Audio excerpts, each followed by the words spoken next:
इंद्राची कथा सांगणार आहे. तर ऐका. एकदा दुर्वास मुनी भ्रमण करीत असताना त्यांनी हत्तीवर बसलेल्या इंद्राला पाहिले. प्रसन्न होऊन इंद्राला त्यांनी स्वतःच्या गळ्यातील पुष्पमाळा दिली. परंतु गर्विष्ठ इंद्राने दुर्वासा मुनींना सन्मान न देता ती माळ हत्तीच्या सोंडेमध्ये दिली. अज्ञ प्राणी हत्तीने ती माळ तोडून चिरडून टाकली. आपण दिलेल्या हाराचा अनादर पाहून दुर्वासा मुनी संतापले. अपमानित झालेल्या दुर्वासा मुनींनी इंद्राला शाप दिला. हे इंद्र, तुझे सारे वैभव नष्ट होईल. क्षमा करा, क्षमा करा.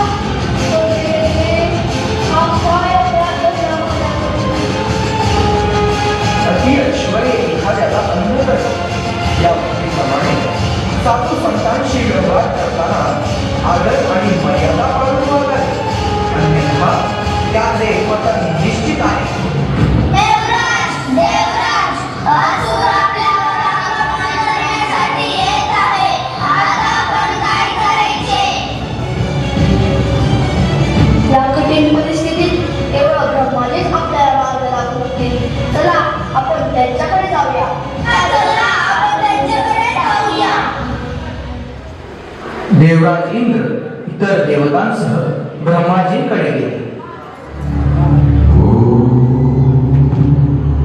प्रणाम ब्रह्माजी, तुमचे कल्याण असो. देवतांनी ब्रह्माजींकडे सर्व घडलेला वृत्तांत कथन केला. देवतांनो, मी तुमची अवस्था समजू शकतो. काही काळजी करू नका. आपण सर्वजण या पुरुषोत्तम भगवंतांपासून उत्पन्न झाला आहोत. आपण त्या पुरुषोत्तम भगवंतांकडे आश्रयाला श्वेतदीपाला जाऊया. तेच आपले रक्षण करते आहेत. चलावे ब्रह्माजी. अशा प्रकारे ब्रह्मदेव भगवान शंकरांसहित पुरुषोत्तम भगवंताची स्तुती करण्यासाठी अन्य देवतांसमवेत श्वेतद्वीपावर येतात.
भगवान, तुम्ही युगानेके स्वच्छेने विविध अवतार धारण करता. त्या प्रत्येक अवतारात तुम्ही असंख्य अद्भुत लीला करता आणि आमच्या आकलन शक्तीच्या पलीकडे या सर्व लीला आहेत. तुम्ही सर्व जीवांच्या हिताकरिता सदैव तत्पर असता. हे प्रभू, आम्ही घोर संकटात सापडलो आहोत. देव ब्राह्मणांना योग्य असे उद्धाराचे साधन कृपया आम्हाला प्रदान करा. दया करा प्रभू, दया करा. गंभीर वाणीने हात जोडून उभे असलेल्या देवतांना संबोधित केले. हे ब्रह्मदेव, भगवान शिव, देवहो, तुम्ही सर्वजण एकाग्र चित्ताने माझे संभाषण श्रवण करा. तुम्ही समुद्र मंथन करावे अशी माझी इच्छा आहे. या अद्भुत अशा विशेष कार्यासाठी असुरांची देखील मदत घ्यावी लागेल.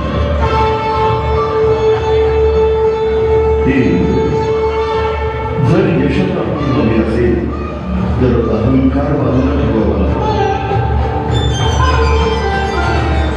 मी तुम्हाला जे काही सांगणार आहे ते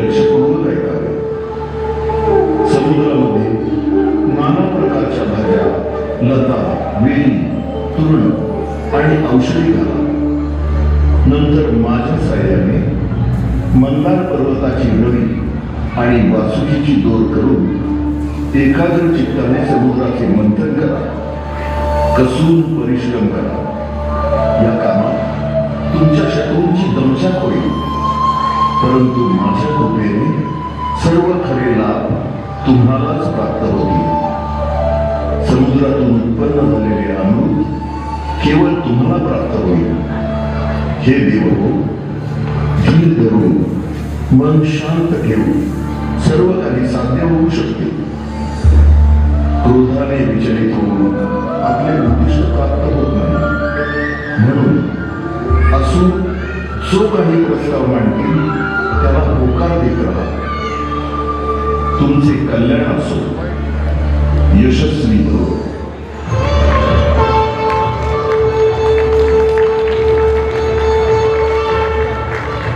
शिवशंकर व ब्रह्मदेव निजधामी परत गेले. इंद्र अन्य देवतांसह बली महाराजांच्या निवासस्थानी गेले. पाहूया त्या ठिकाणी काय घडते.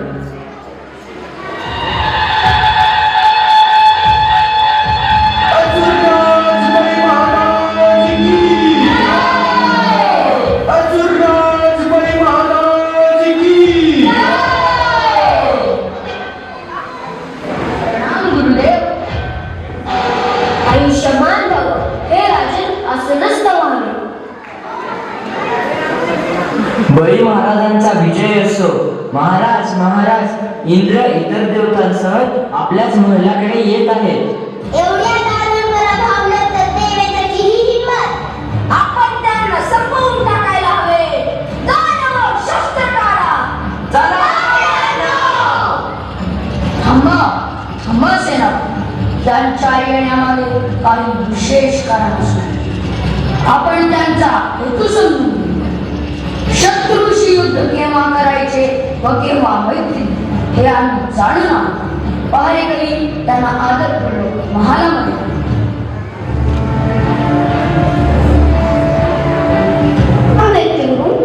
प्रणाम दैत्यराज. हे इंद्र, तुम्ही आज आमच्या सभेला पवित्र केलं आहे. एवढ्या महान व्यक्तींचे दर्शन आज आम्हाला झाले. आमचे तर भाग्यच झाले. हे दैत्यराज, वैरापेक्षा अतिरिक्त आपले नातेही आहे. या नात्यालाही स्पष्ट करा देवराज इंद्र.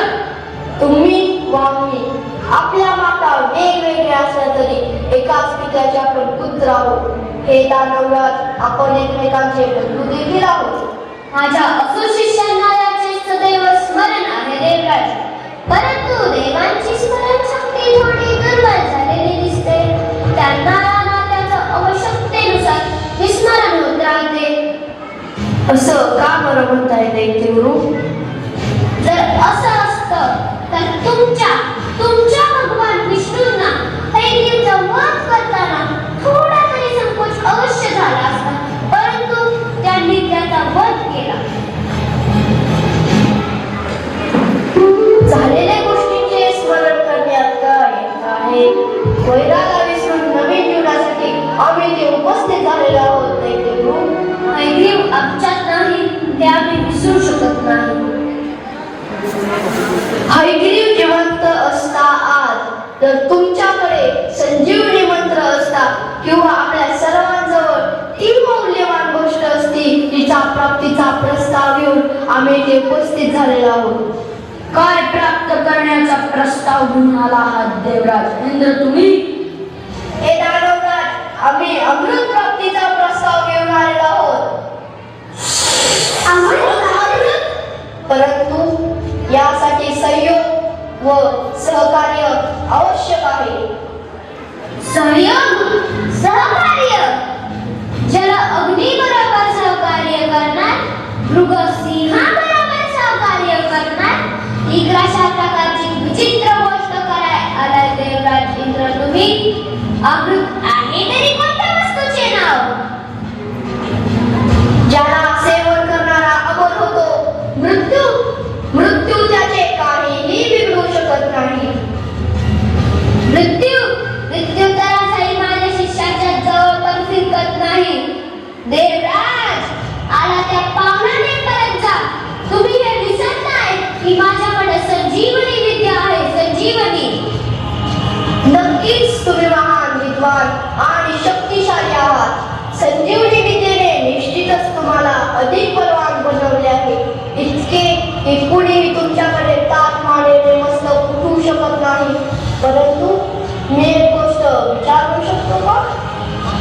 अवश्य देवराज. हे सत्य आहे की संजीवनी मंत्र कारणाने दानव मृत्यूच्या भयातून मुक्त झाले आहेत. मृत्यू आला तर तुम्ही त्यांना पुनर्जीवन प्रदान करता, परंतु तुमच्यावर संकट आले तर तुम्हाला म्हणायचे काय देवराज?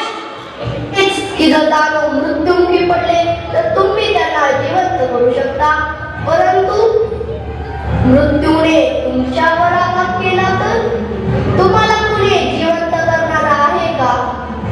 कोणालाही संजीवनी मंत्र माहित नाही. तुम्हाला चांगले स्मरण असेल शिवजीने काय सांगितले होते.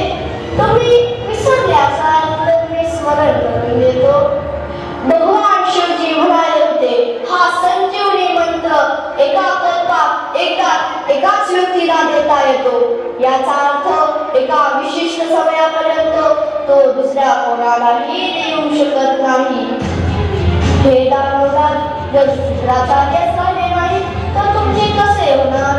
तुम्ही एक एक करून मृत्यूच्या डोक्यात सामावले जाणार.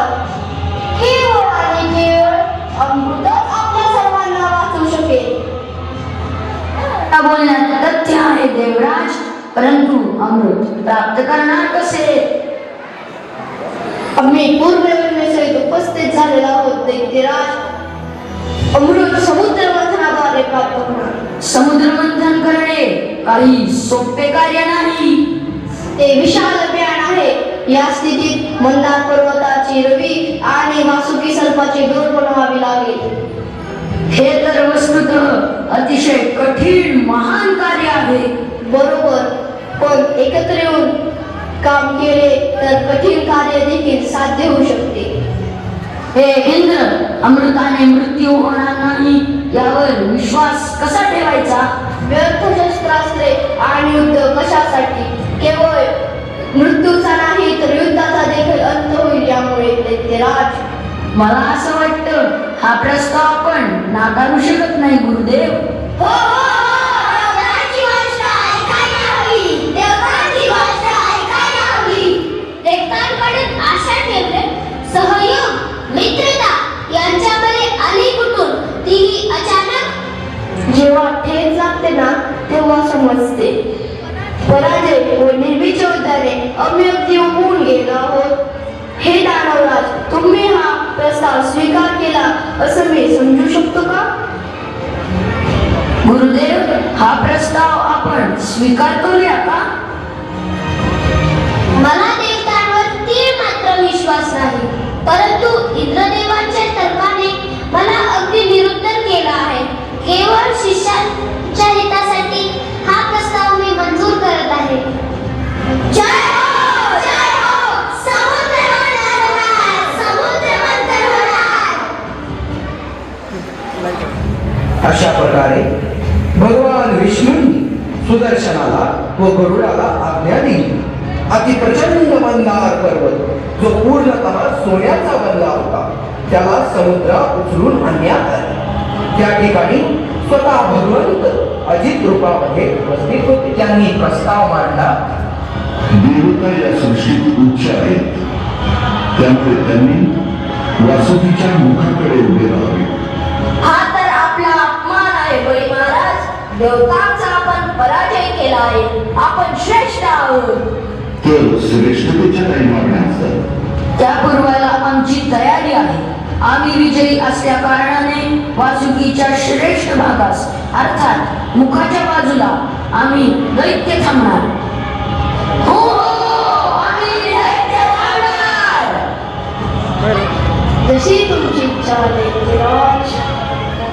नारायण नारायण. महाप्रचंड अशा मंदार पर्वताची रवी बनवण्यात आली. महाकाय सर्पराज वासुकीची दोरी बनवण्यात आली. वासुकीच्या मुखाचा भाग दानवांनी स्वीकारला आणि शेपटीचा भाग देवतांनी उचलून धरला. आणि भक्तजन हो, सुरू झाले महासमुद्र मंथन.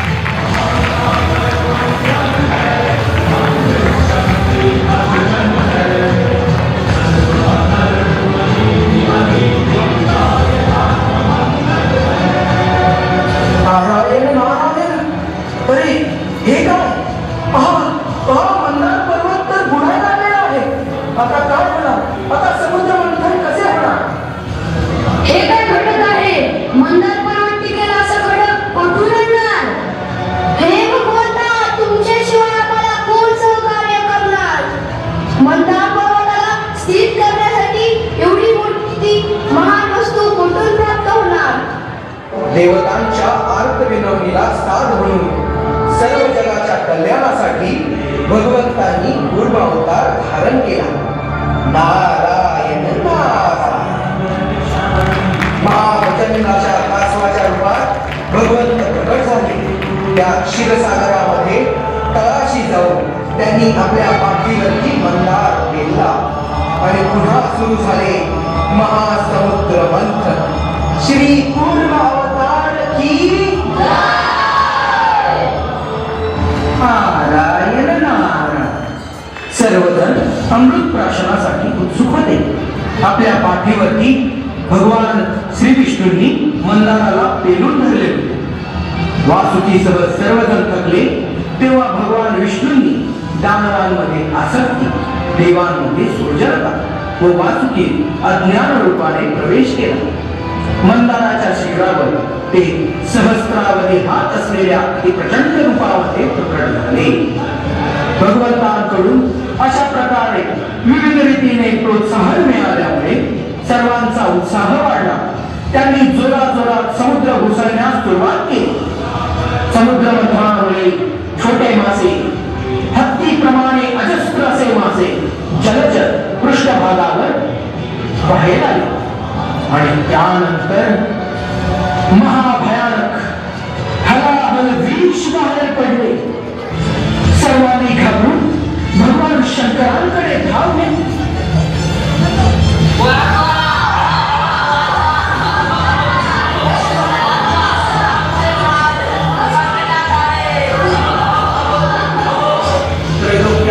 नष्ट करू पाहणाऱ्या या महाभयंकर हलाहल विषामुळे सगळीकडे हाहाकार माजला.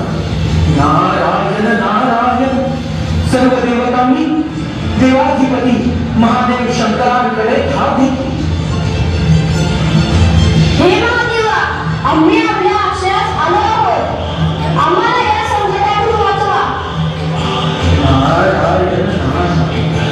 भगवान विष्णूंची आज्ञा आहे हे जाणून शिवजींनी सर्व विष प्राशन केले. त्यांचा कंठ त्यामुळे निळा झाला आणि त्यांचे नाव पडले नीलकंठ महादेव. नीलकंठ महादेव की जय.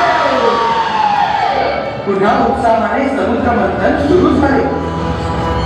आता ज्या गोष्टीची सर्वजण आतुरतेने वाट पाहत होते तो अमृत कुंभ घेऊन भगवंतांचे देखणे अवतार बलदंड असे धन्वंतरी प्रकटले. जय हो जय हो भगवान धन्वंतरी की जय.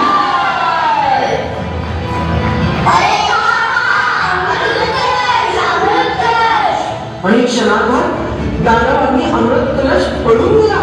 नारायण नारायण. हे भगवंता, अमृत कलश राक्षसांनी पळून गेला. आता मी काय करायचे? त्राहिमाम, त्राहिमाम.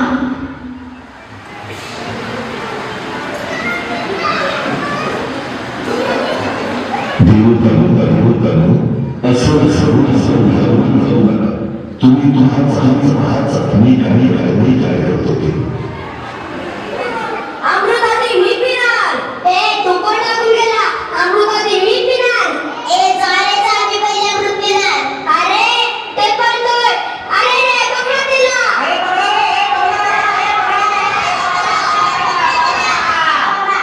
पकडलाच.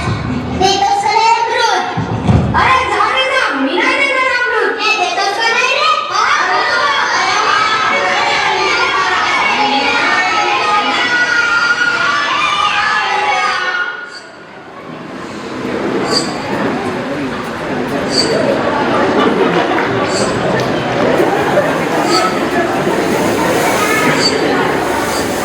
हे देवी, तू कोण आहेस?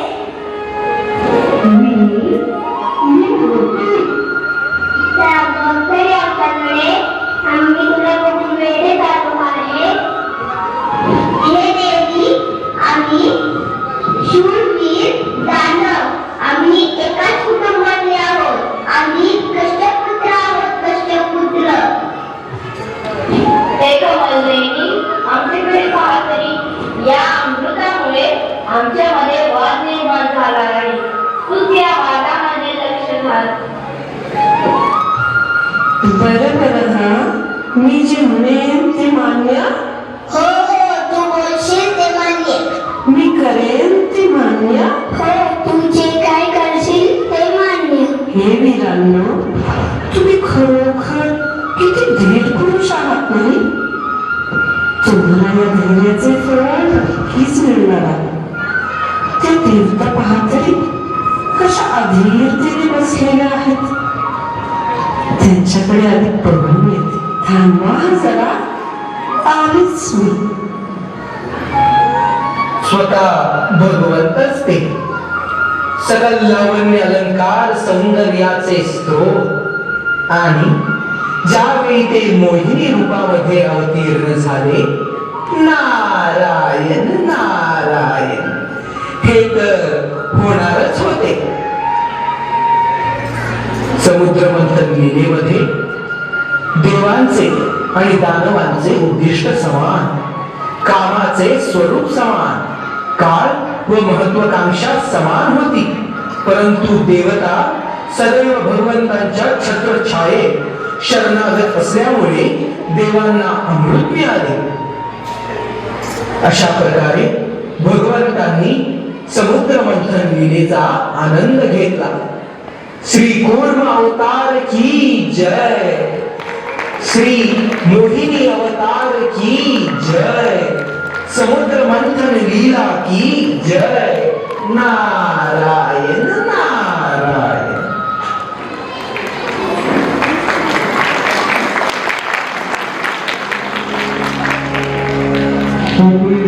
विपुलतरे तिष्ठति तव पृष्ठे धरणिधरणकिन चक्रगरीस्थे केशवधृता कूर्मशरीरा. जय जगदीश हरे, जय जगदीश हरे, जय जगदीश हरे.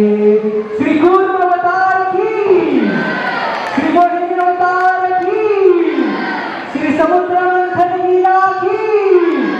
जोरदार टाळ्या सर्वांसाठी होऊन जावे. हा ड्रामा बघताना धन्यवाद.